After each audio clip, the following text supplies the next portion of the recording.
दोस्तों, पिछले लंबे समय से आप लोगों की एक डिमांड रही है कि मैं अपने पॉडकास्ट पर रिद्धिमा शर्मा को बुलाऊं। आप लोगों ने जब ये डिमांड रखी तो मैंने उनकी आईडी वगैरह सर्च की कि कौन है ये। थोड़े बहुत वीडियोस तो मैंने उनके देखे थे लेकिन ज़्यादा पता नहीं था।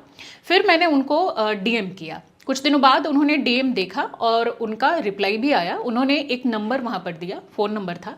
दूसरे दिन मैंने उस फ़ोन नंबर पर कांटेक्ट किया तो पता चला कि ये उनके कोई मैनेजर वगैरह का नंबर था या उनके पीए या जो भी हों। तो उन्होंने कहा कि आपके साथ पॉडकास्ट करने के लिए रिद्धिमा जी तैयार हैं, लेकिन उनकी 2 शर्त है। पहली शर्त उन्होंने बताई कि हम अपना कैमरा भी पॉडकास्ट शूट के दौरान लगाएंगे। मैंने पूछा वो किस लिए? तो उन्होंने कहा कि अगर आप उसमें कुछ भी एडिट करके डालेंगी तो हम रियल जो पूरा कंटेंट होगा वो इंटरनेट पर डाल देंगे, इसके लिए। तो मैम कैमरे अपने भी लगाएंगे हम, अगर आप कट करेंगे तो हम पूरी कोई कट नहीं होता, फुल जाएगा, बिल्कुल लगा लीजिएगा, कोई दिक्कत। तो मैंने कहा बेशक आप लगा सकते हैं अपने कैमरे, मुझे उससे कोई एतराज नहीं है। फिर मैंने दूसरी शर्त पूछी तो उन्होंने कहा कि रिद्धिमा जी पॉडकास्ट करने के लिए 30,000 रुपए लेती हैं, तो 30K आपको पे करना होगा तभी रिद्धिमा जी आएंगी। तो मैंने कहा कि इसके लिए तो मैं अग्री नहीं करूंगी, क्योंकि मैं पेड पॉडकास्ट नहीं करती कि मैं किसी को पैसे दूं और उसके लिए उसके बाद मैं बोलूं कि ठीक है आइए आप अपनी बात रखिए। पेड का क्या बोल रहे थे आप?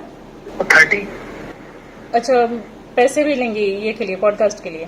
हाँ जी, हाँ जी। तो मैंने कहा, हालांकि कुछ लोगों को मैंने पे किया है लेकिन सिर्फ आने जाने के लिए। जिन लोगों ने असमर्थता जताई, जैसे कि मेघा लबारिया ने भी या 1-2 और गेस्ट ने भी, एक सुप्रीम कोर्ट के लॉयर थे वो भी आए थे, तो उन्होंने कहा कि आने जाने का आपको पे करना होगा। तो वो एक नॉर्मल सा पे करना कि कोई आने जाने का कैब वगैरह का मांग रहा है तो वो उतना चलो वो मैंने कर दिया था।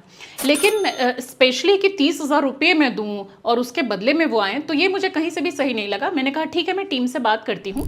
टीम से भी बात की मैंने। उसके बाद मैंने उनको एक ऑफ़र भी दिया कि अगर वो मेरे पॉडकास्ट पर आती हैं तो उनका इसमें फ़ायदा ये होगा कि और 4-5 न्यूज़ चैनलों पर और 4-5 पॉडकास्ट पर भी मैं उनको बिठवा दूंगी, यानी कि वहाँ पर वो अपनी बात रख सकती हैं। तो उन्होंने बोला कि नहीं मैम, वो पेड ही करती हैं, यानी कि उन्होंने अपना एक रेट फिक्स कर रखा है। तो आप खुद सोचिए कि जो खुद को सनातनी हिंदू शेरनी कह रहा है, वो सनातन की बातों को किसी मंच तक रखने के लिए भी पैसे ले रहा है। बिना पैसे लिए वो अपनी कथा वाचन वहाँ पर नहीं कर रहा।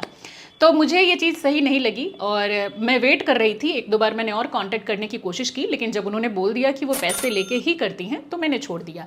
लेकिन जिस तरह से मेरी टीम है जिनके साथ मैं डिस्कस करती हूँ, तो आप सब भी मेरी ताकत हैं, मेरी टीम है। तो मैंने सोचा कि मैं आप लोगों से भी सजेशन लूँ कि क्या मुझे पे करके और तब उनको अपने पॉडकास्ट पर लाना चाहिए, क्योंकि आप लोगों की डिमांड बहुत ज़्यादा होती है। तो मैंने सोचा एक बार ये पूरी जो बातचीत है ये आप तक भी पहुंचाऊं। तो आपका इस पर क्या सजेशन है, बताइएगा ज़रूर।